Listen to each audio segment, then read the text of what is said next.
We're talking condo fees. Specifically, why paying high condo fees could actually be, well, a really smart move for you.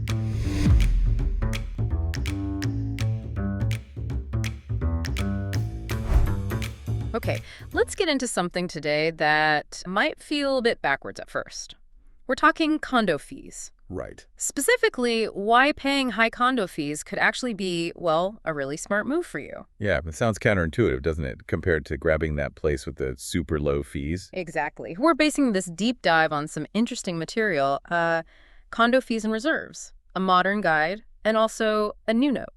And the core idea here isn't just about your monthly budget, though that's obviously important. Mm-hmm.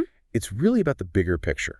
Things like long-term value, stability, and honestly, just avoiding major headaches later on. Headaches sound bad, financial ones especially. You bet. So think of this as maybe a shortcut to understanding what makes a condo association financially healthy. Okay, let's unpack this then. High fees being a positive. Yeah. How does that even work? Our source says it's because the building takes care of everything. Well, that's the crux of it.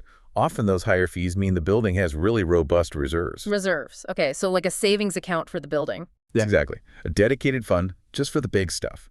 Major repairs, maintenance. Yeah. Think roofs, plumbing, maybe structural elements. Things that cost a lot. Right, not just painting the hallways. Definitely not. And having that money set aside is crucial. It helps prevent those sudden, often huge, special assessments. Ah, the dreaded special assessment. I've heard horror stories. Those unexpected five-figure bills. Precisely.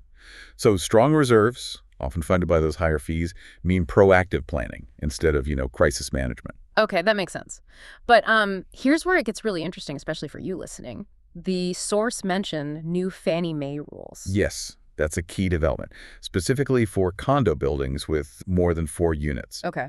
There's now a requirement that they need to have had a reserve study done within the last 3 years. A reserve study. So what is that, like an audit?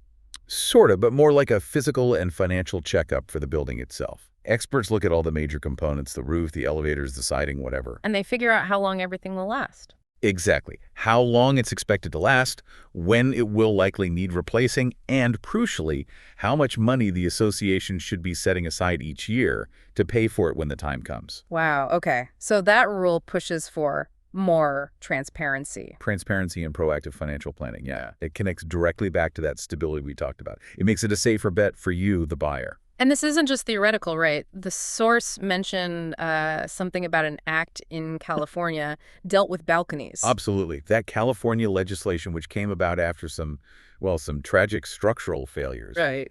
It really highlights how laws can step in to enforce safety and, structural checks. It shows why proper maintenance, funded by adequate fees and reserves, is so critical. So it ties back to that idea of a building being properly cared for. Precisely. It's not just about the surface appearance. It's about the underlying health and safety. Good point. And the source also flagged, I think, Washington State, Seattle specifically. Yeah, just as an example that these rules and regulations can really vary depending on where you are. So for you, it means doing that local homework is essential. Always do the homework. Always. So wrapping this up, what's the big takeaway for you if you're thinking about buying a condo? It's really about shifting your perspective, I think. Okay. Look past just that monthly fee number. Try to understand the comprehensive value.